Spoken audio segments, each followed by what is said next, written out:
Hello, fellow students of Jewish history. I hope you're doing well. Today, I'd like to speak to you about someone who has become kind of a hero, a scholarly mentor to me. I'm speaking about Cecil Roth, the great 20th century historian.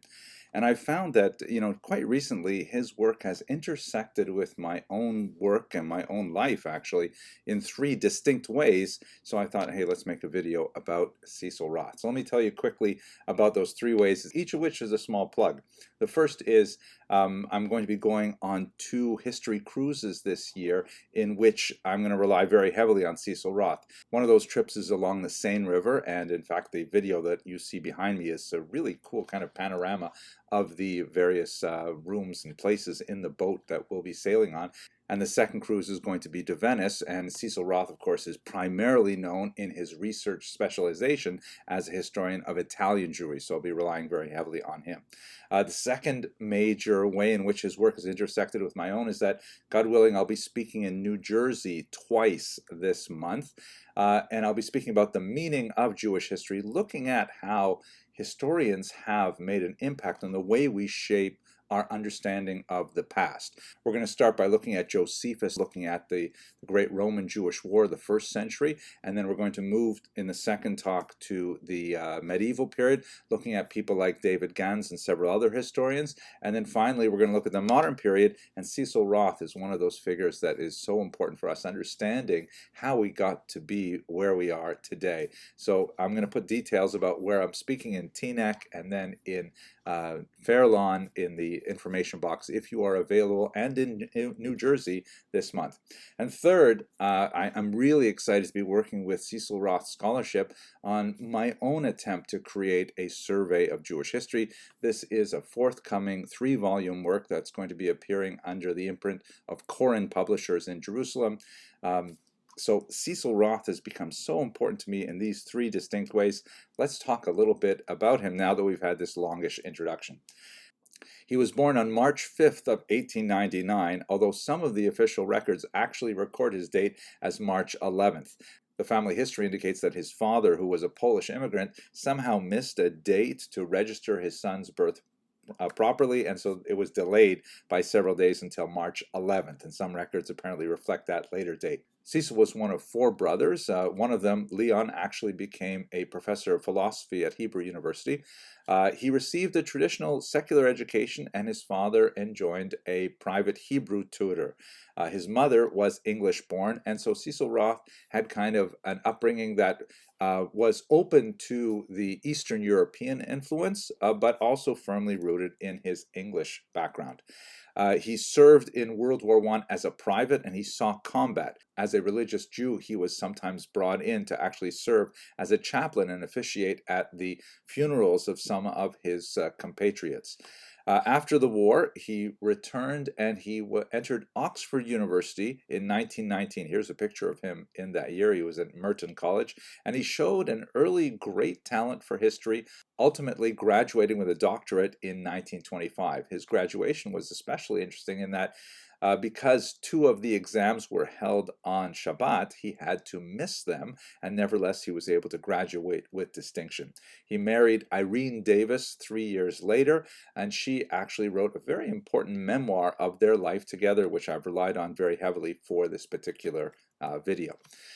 Now, it's so fascinating when you look at their early life together, because he did not have a permanent position as an academic until 1939. That means almost all the 20s and the 30s, he was a freelance historian. There's not a huge amount of demand for freelance historians. He was well published. His dissertation was a huge success, but he had to basically cobble together a living by writing, short pieces for newspapers and going from lecture to lecture and things like that. Part of the reason for his being passed over for positions was certainly the general, challenging situation, especially in the Depression, but there was certainly some anti-Semitic prejudice as well. Despite his really stellar career as a student and then as a young postgraduate, he was never honored by becoming a fellow of the college from which he was graduated. and he overheard people saying that no students of the Jewish persuasion would be welcome in the senior common room, and this came apparently from senior fellows. He engaged, however, in incredible output, despite his precarious finances, and his total number of publications, as we shall see, numbered in the hundreds. He ultimately was appointed to be a reader in post-biblical studies at Oxford in 1939. The position was created specifically for him, and he remained at Oxford teaching as a beloved instructor until 1964.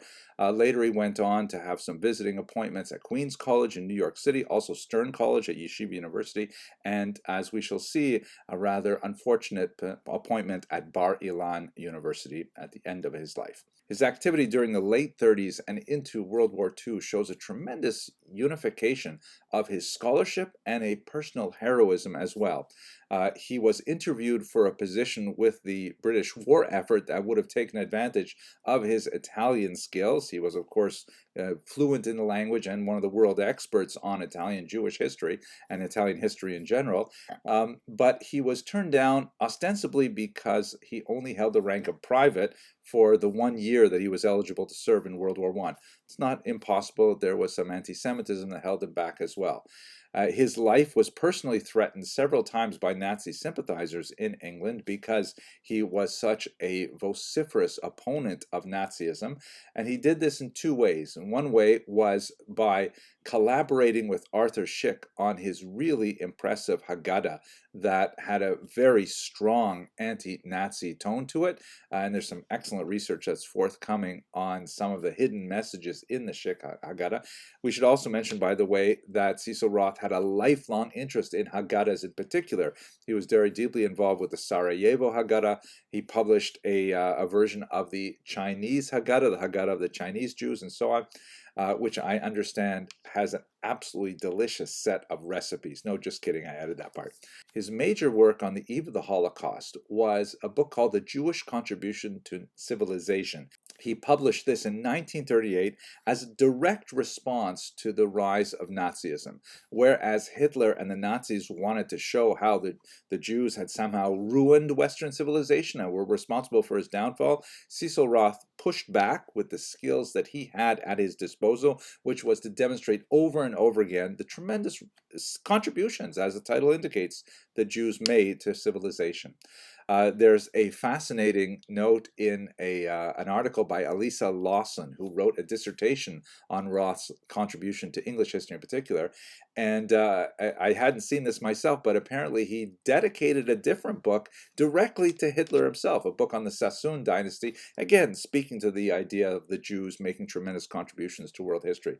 And with his uniquely fluid style, Elisa Lawson quotes an open letter to Adolf Hitler that Cecil Roth published in his book on the Sassoon dynasty, expressing, here I quote, profound execration and abhorrence, not merely as a Jew and as an Englishman, but as a human being, for you, your ideas, your ideals, your methods, and all that you stand for. Very powerful kind of statement. He and his wife Irene also engaged in heavily charitable activities. They opened up a soup kitchen for refugees, serving 1,600 meals a day. He resigned all of his honorific posts with various Italian learned societies because of his opposition to Mussolini, who was, of course, an ally of Hitler. But in the 1960s, the Italian government reached out to him again and reappointed him to many of these honors, including awarding him the Order of Merit from the Italian Republic for his tremendous contributions to their history. Here's a rather remarkable coin, a medallion that was minted in his honor. He was, of course, subject to scholarly criticism. It's impossible to avoid this. And one of the reasons why his work was criticized was because he had kind of like a level of scholarly ethnocentrism, which demonstrated deep enthusiasm for the history of the Jewish people. He once said, "A man can call himself a Jewish historian only if he loves his people and if, in the light of that love, he presents the events in their history."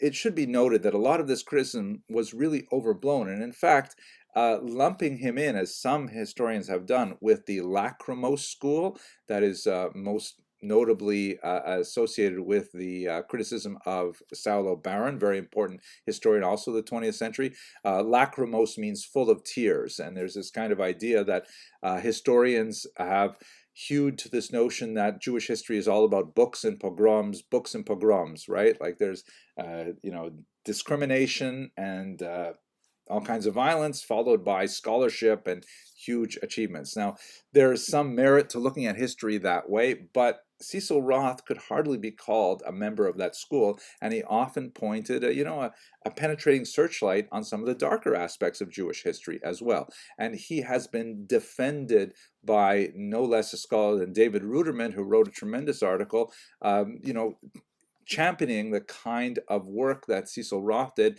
and criticizing the critics who overstate his idealistic view of Italian-Jewish relations in particular. He was really a much more objective historian than some of those critics give him credit for.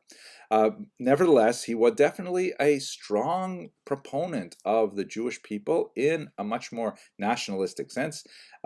She wrote that he would have been overjoyed to hear that one of his most popular works, A Short History of the Jewish People, was translated into Russian and published in a samizdat edition, meaning a self-published, pirated edition, which was circulated, hand to hand during the repressive era of the Soviets. When, people would get a book, they would translate it, and then they would laboriously type it out with like tiny, tiny onion skin thin papers, trying to type up to 8 copies at a time and then circulating them just through networks. And she says he would have been delighted to hear that his book was pirated in this way. And she wrote that he used to say, "If any work of mine has been the cause of even one Jew of uncertain allegiance to Judaism to return to the heritage to which he was born," he often said, "I would not consider that my work had been in vain." So you get a sense of his attachment to Judaism and how he expressed that in his works. He wrote tens of monographs, general histories of the Jews, works on art history, analysis of Haggadahs, things like that. The last count of his bibliography extends to 779 publications. I mean, incredible. Many of them translated into other languages. He loved biographies in particular. He wrote, when he was criticized sometimes for looking at strange individuals, he said, "If I have preferred the picturesque to the drab, and devoted space to the curious as well as to the important, I do not feel that an apology is needed." You can see, get a sense of his sense of humor as well. I wish there was some YouTube of him speaking. In fact, I'm going to go search right after I make this video.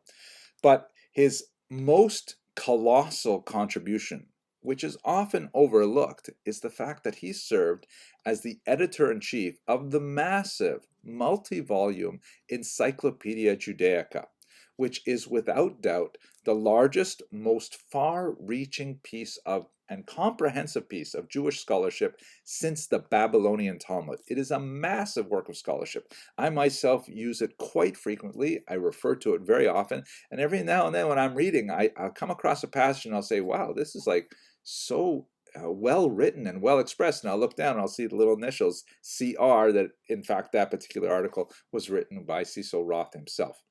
But just to get a sense of kind of his approach and his skills that he could bring to bear in producing this particular massive work of Jewish scholarship, when he wrote that aforementioned book, The Jewish Contribution to Civilization, 1938, he had one of his senior students prepare an index.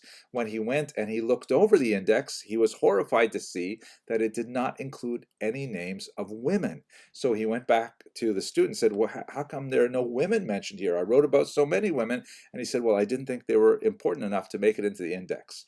So he chucked the index and he went and he asked his wife Irene to go over and repair that flaw. And of course, that's how it was published. Irene Roth says this was her primary contribution to her husband's scholarship. But it gives you a sense how here in the 1930s, he's thinking very serious about these things.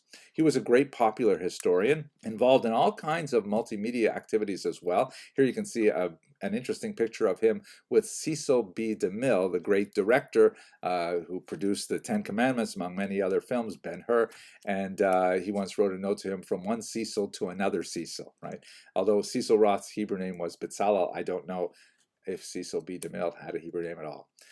Towards the end of his career, he made more and more trips to Israel. He had visited when he was a much younger man, but ultimately settled there for the last decades of his life, as he was especially working with the Encyclopedia Judaica, based in Jerusalem, and then later also with an office in New York. Here you can see a photograph of he and his wife Irene on the tarmac arriving in Israel. Back then, I actually remember, getting off planes and walking across the tarmac. I don't think they do that too often, especially at international airports anymore. Unfortunately, at the end of his career, when he had achieved already so much, he was the subject of a terrible defamation that had a tremendous toll on him and unfortunately cost the larger world much of his energies as a scholar. In 1964, he had been appointed to be a professor at Bar Ilan University in Israel, which is a great school that has strong ties to the observant Jewish community. And a scurrilous account was published in an Israeli magazine in Hebrew that misquoted Roth in his writing The Short History of the Jews. Specifically, there's one passage. I'm going to read it to you in full, and then I'm going to say how it was abused by the author of this article to indicate how far-reaching this crisis was. So here's the quotation in full.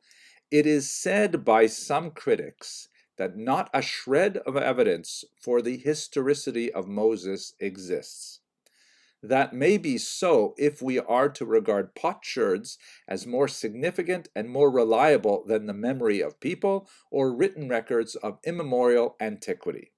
So in other words, just reading that in full, he's clearly arguing against those historians who deny the historicity of the figure of Moses. But the quotation, which was published in a religious circulation, stopped after words, "that may be so." In other words, the only thing that was quoted was, "It is said by some critics that not a shred of evidence for the historicity of Moses exists. That may be so. Stop, period." Oh my gosh. So this portrayed Cecil Roth completely contrary to his personal lifestyle, his personal religious views, and so on, not to mention his scholarly views, that he denied the historicity of Moses, which of course is a terrible thing to say for someone working in a religious institution. There was a huge controversy that ensued, and ultimately Cecil Roth suffered a heart attack. The university strove to defend him, but ultimately he decided that he would resign from that position, and he did not continue as a professor there. It's just horrible to see this example of what we call today cancel culture attacking a scholar of great merit like Cecil Roth. At any rate, he continued his work lecturing and teaching at other schools, and especially his work on the Encyclopedia Judaica, and died in 1970. And here is a photograph of his tombstone in Israel. So by way of conclusion, here's a beautiful photograph of him hard at work in his Oxford library. Cecil Roth is one of those great scholars of the 20th century that saw so much publication and had such a tremendous arc of a career, unfortunately ending in this kind of infamy in Bar Ilan, but at the same time also achieving this massive, enduring success with the Encyclopedia Judaica. I have to say that I myself really am drawn to him as a figure in so many ways. I really appreciate the fact that he hated correcting galleys. He used to hate, like, galleys are like when they typeset the book and things like that, then they send the author back the copies and you have to read every word that you already wrote, and you can make small changes like, correcting spelling errors and things like that, but you really shouldn't add big chunks of paragraphs because it throws off the formatting and so on. I hate that too. I hate looking at galleys. I also appreciate his tremendous sense of humor. He was once asked why he studied the history of the Jews, and he wrote, or he spoke, there are Jewish historians whose involvement carries with it a search for theory, he puts that in quotes, even a sense of destiny. I commend to the young in heart among you my ultimate answer, it is because it is fun. He clearly had a great sense of fun when he was studying history. It really just radiates from the page when you read his work. And you know what? I have fun too. So I really feel a tremendous amount of sympathy for Cecil Roth. I hope that some of you will be able to join me in discussing Cecil Roth's works, either this Shabbos or the next, at Congregation B'nai Yeshurun in Teaneck and at Congregation Darchei Noam in Fairlawn. I'd really love to see some of you on these cruises. We will definitely return to his work. We hardly touched on his role as an art historian, but he had remarkable sensitivity to finding antique works and analyzing them. And last of all, if you're not able to join me in New Jersey, not able to join me in Europe, I hope you will join me on the page when we publish this this book with Koren Publishers that is going to rely very heavily on the approach of Cecil Roth. Okay, I thank you very much for watching this longish video, and look forward to speaking with you in the future.